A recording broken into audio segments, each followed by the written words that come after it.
Hi Patriots, it's Miss Lawrence from 3rd grade. Tonight I'm going to read to you one of my most favorite books and has been for the last 20 years. I hope you guys enjoy it. Miss Nelson is Missing by James Marshall. The kids in room 207 were misbehaving again. Spitballs stuck to the ceiling. Paper planes whizzed through the air. They were the worst behaved class in the whole school. "Now settle down," said Miss Nelson in a sweet voice. But the class would not settle down. They whispered and giggled. They were even rude during story hour. And they always refused to do their lessons. "Something will have to be done," said Miss Nelson. The next morning, Miss Nelson did not come to school. "Wow!" yelled the kids. "Now we can really act up." They began to make more spitballs and paper planes. "Today, let's just be terrible," they said. "Not so fast," hissed an unpleasant voice. A woman in an ugly black dress stood before them. "I am your new teacher, Miss Viola Swamp," and she rapped the desk with her ruler. "Where is Miss Nelson?" asked the kids.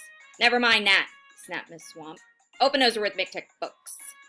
Miss Nelson's kids did as they were told. They could see that Miss Swamp was a real witch.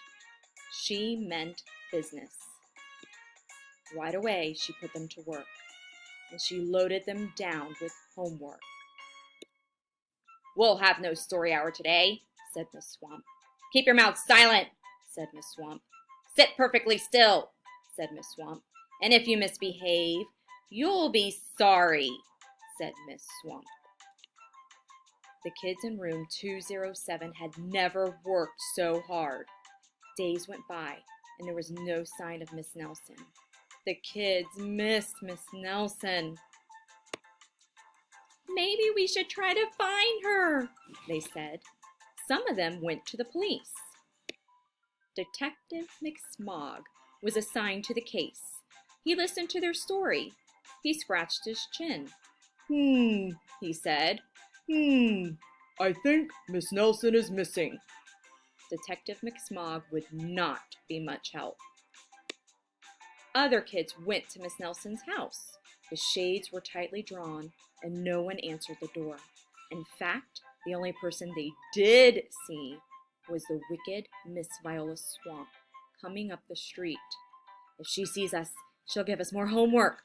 They got away just in time. "Maybe something terrible happened to Miss Nelson.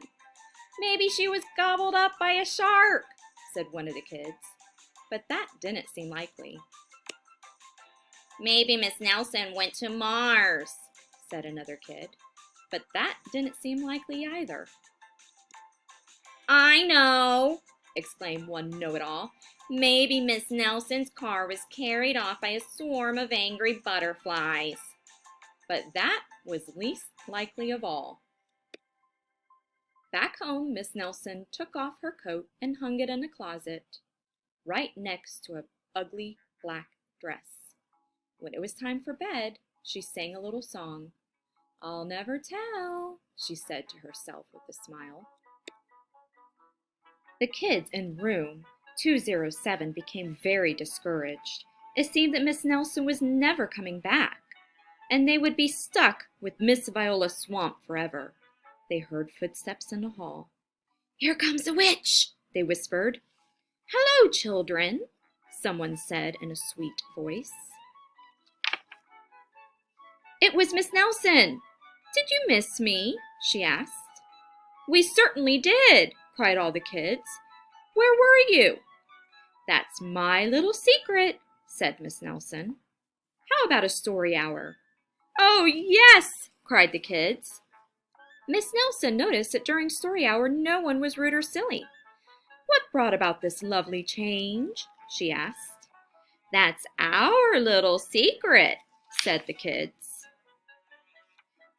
Back Home, Miss Nelson took off her coat and hung it in the closet, right next to an ugly black dress. When it was time for bed, she sang a little song. "I'll never tell," she said to herself with a smile. P.S. Detective McSmog is working on a new case. He is now looking for Miss Viola Swamp. That's all, guys. I hope you enjoyed the story. See you tomorrow.